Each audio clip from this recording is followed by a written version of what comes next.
ఎంత కొట్టినా కూడా ఒక చెట్టు పడట్లేదంటే అది గట్టిదని అర్థం. బొంగేం కాదు, వాడు సరిగ్గా కొట్టట్లే అంతే. ఓకే వెళ్ళు కమ్ము టు బూస్ బస్. నెంబర్ 1, దీని అమ్మాయి ఇది కళలో కూడా ఊహించుకోలేదబ్బా. కొండన్న నీల్ మావ కాంబినేషన్లో సినిమా ఎప్పుడన్నా ఊహించుకున్నారా? లేదు కదా. బొంగులోది కొండన్నే ఎక్స్పెక్ట్ చేసినాడు, మనం ఎంత. యాక్చువల్గా ఏమైందంటే రీసెంట్గా కొండన్నని నీల్ మావ కలిసాడంట. వేరే దేనికోసమే కాదులే, సినిమా కోసమే కలిసాడంట. కానీ నీల్ మావ కొండన్నకి స్టోరీ చెప్పాడా, అది విని కొండన్న యాక్సెప్ట్ చేశాడా అనేది ఇంకా తెలియదు. కానీ ఫ్యాన్స్ అందరూ బాగా ఎగ్జైట్ అయిపోతున్నారు అబ్బా. ఒకటైతే ఒప్పుకోవచ్చు, వీళ్ళిద్దరు కాంబినేషన్లో ఒక సినిమా వస్తే మాత్రం నెక్స్ట్ లెవెల్ అంతే. కానీ ఆ సినిమా కొండన్న పాత మూవీస్ లాగా ప్రశాంత్ నీల్ తీసిన సినిమాలాగా ఉండకూడదు. కొంచెం కొత్త కాన్సెప్ట్ ఉండాలబ్బా. ప్రతిసారి నరకడము చంపడం అంటే ఎవరికి ఇంట్రెస్ట్ ఉంటుంది? దుబ్బుతుంది. అలాగని కొండన్న వేసి రోత రొమాంటిక్ కూడా ఉండకూడదు. నా సజెషన్ ఏంటంటే వీళ్ళిద్దరు కాంబినేషన్ లో ఒక అడ్వెంచర్ మూవీ వస్తే బాగుంటుందబ్బా.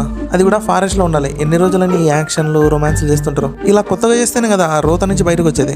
Okay number 2, Ashwatthama teaser. నాకు తెలిసి ఇండియన్ మూవీస్ లోనే ఇది one of the best character introductions అవుతుంది. అండ్ నా సినిమాటోగ్రఫీని కూడా గమనిస్తే చాలా క్వాలిటీగా ఉంది. హైలైట్ ఏంటంటే సీజీని యూజ్ చేసి యంగ్ అమితాబ్ బచ్చన్ ని చాలా బాగా క్రియేట్ చేశారు. అదే చాలా బాగా చూపించారు. ఒకవేళ ఈ యంగ్ క్యారెక్టర్ డ్యూరేషన్ ఎక్కువసేపు ఉంటే ఇదే రేంజ్ లో చూపిస్తే బాగుంటుందబ్బా. అలా కాకుండా కొంచెం క్వాలిటీ తగ్గినా కూడా ఆచార్యలాగా ట్రోల్స్ వస్తాయి. నెంబర్ 3, త్రివిక్రమ్ ఇండస్ట్రీలో అడుగుపెట్టి ఇప్పటి వరకు 25 years అవుతుంది. ఫ్లాపుల కంటే కూడా సక్సెస్ రేటే ఎక్కువ ఉంది ఈయనకి. సినిమా కాన్సెప్ట్ పక్కన పెట్టండి, మాటలే మెయిన్. అందుకే మాటల మాదిరి కూడా అంటారు. ఎక్కడి నుంచి పట్టుకొస్తాడో తెలియదు కానీ డైలాగులు అయితే ఎక్సలెంట్ ఉంటాయబ్బా. అంటే అన్ని టస్కరిస్తాడని చెప్పట్లేదు, కొన్ని అయితే లేపేస్తాడు కదా, అవి కూడా బాగానే ఉంటాయి. మనోడు చాలా సినిమాలకి మాటలు రాశాడు అని కొన్ని సినిమాలు డైరెక్ట్ చేశాడు. ఇందులో నాకు బాగా నచ్చిన మూవీ ఏంటంటే కలేజా. నిజంగా చెప్పాలంటే ఎవర్ గ్రీన్ సినిమా అబ్బా. ఇప్పటికీ బోర్ కొట్టదు ఇది. కానీ అప్పట్లో ఎందుకు ఫ్లాప్ అయిందో కూడా అర్థం కాదు. ఎందుకంటే సింపుల్, జనాలు అప్పట్లో అప్డేట్ గా లేరు. ఓకే త్రివిక్రమ్ మూవీస్ లో మీకు ఇష్టమైన మూవీ ఏంటో కమెంట్ చేయండి. నెంబర్ 3, ఇది కదా ఎక్సలెంట్ బజ్ అంటే. ప్రశాంత్ వర్మ డ్రాగన్స్ ని ఇండియాకి తీసుకొస్తున్నాడు. అంటే వాటి మెడలో చైన్ వేసి లాక్కు రావడం కాదు. జై హనుమాన్ సినిమా వస్తుంది కదా, ఆ సినిమాలో మనోడు పెద్ద డ్రాగన్స్ ని పెడుతున్నాడంట. ఇది అందరికీ తెలిసిందే. జై హనుమాన్ సినిమాలో హనుమంతు క్యారెక్టర్ చాలా తక్కువసేపు ఉంటుంది. తక్కువసేపు అంటే మనోడు మెయిన్ హీరో కాదనమాట. సినిమా అంతా కూడా హనుమాన్ గురించే. నాకు తెలిసి అసురులతో ఫైట్ ఉంటుంది. సో ఆ అసురుల సైడ్ ఈ డ్రాగన్స్ ఉండే ఛాన్స్ ఉంది. ఒకసారి ఊహించుకోండి, హనుమాన్ ఆ గదతో ఆ డ్రాగన్స్ ని పైకి కిందకి లేపి కొడుతుంటాడు. ఇమాజినేషన్ రేంజ్ లో ఉంది కదా. నాకు తెలిసి మనోడు సినిమా ఇంకా బాధిస్తాడు. ఏం లేదబ్బా, నమ్ముతున్నామంతే.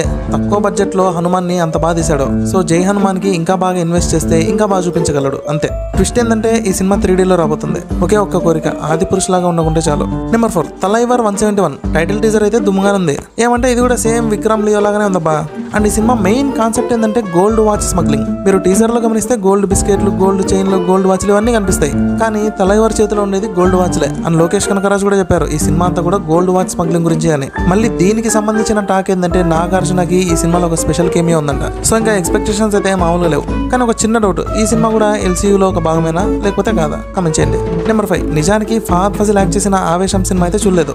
కానీ సినిమా చూసిన వారిలో చాలా మంది ఏం చెప్తున్నారంటే ఆ ఫహద్ ఫజిల్ క్యారెక్టర్ బాలయ్యకి ఎగ్జాక్ట్ గా సెట్ అవుతుందంట. కానీ ఇంకొంతమంది ఏమో భయంకరంగా వేసుకుంటున్నారు, చెడదొబ్బుతారని. అది కూడా కరెక్టేలే. భీమ్లా నాయక్, గాడ్ ఫాదర్ చూసినాక అట్లే అనిపిస్తుంది, అదే చెడగొడతారేమో అని. మనోళ్ళు ఏంటంటే సినిమాలోని క్యారెక్టర్ కి కాదు ఎలివేషన్స్ ఇచ్చేది, బయట యాక్టర్ పాపులారిటీని బట్టి ఇస్తున్నారు. సో అందుకే రీమేకులు చేసినా కూడా దొబ్బుతున్నాయి. Number 6, Deadpool and Wolverine. Trailer అయితే బాగుంది, కానీ ఏదో ఎక్స్పెక్ట్ చేశాను, ఇంకేదో అయింది. అంటే ఈ ట్రైలర్ కి కంప్లీట్ ఆపోజిట్ ఉంది నా ఇమాజినేషన్ అయితే. అర్థం చేసుకున్నా, బాగలేదు అని చెప్పట్లేదు, డిఫరెంట్ గా ఉంది అని చెప్తున్నా. హైలైట్ థింగ్ ఏంటంటే ట్రైలర్ లో ప్రొఫెసర్ ఎక్స్ యొక్క ట్విన్ సిస్టర్ ని కూడా చూపించారు. చూద్దాం మరి వీళ్ళ ముగ్గురు మధ్య ఎలాంటి రైవల్రీ ఉంటుందో. నెంబర్ 7, శ్రీలీల స్లోగా యాక్ట్రెస్ నుండి డాన్సర్ గా మారిపోతుంది. నాకు తెలిసి ఇప్పటివరకు ఈమె చేసిన సినిమాల్లో యాక్టింగ్ కాదు, డాన్సే హైలైట్ అనిపిస్తుంది. సింపుల్ గా చెప్పాలంటే ఈమె డాన్స్ కోసమే తీసుకుంటున్నారు. బెస్ట్ ఎగ్జాంపుల్ వచ్చేసి గుంటూరు కారమే. అండ్ ఇప్పుడు రీసెంట్ గా వచ్చిన బజ్ ఏంటంటే శ్రీలీల గోట్ సినిమాలో స్పెషల్ సాంగ్ చేయబోతుందంట. కన్ఫర్మ్ అయితే కాలేదు, అఫీషియల్ అనౌన్స్మెంట్ అయితే త్వరలోనే రాబోతుంది. ఇదండి ఈరోజు బూజు బజ్. ఒక చిన్న చేంజ్, ఇప్పటి నుంచి వీడియో ఈవినింగ్ కాకుండా పొద్దున పెట్టేస్తా. ఉంటా మరి, టాటా బాబాయ్, have a good day, take care.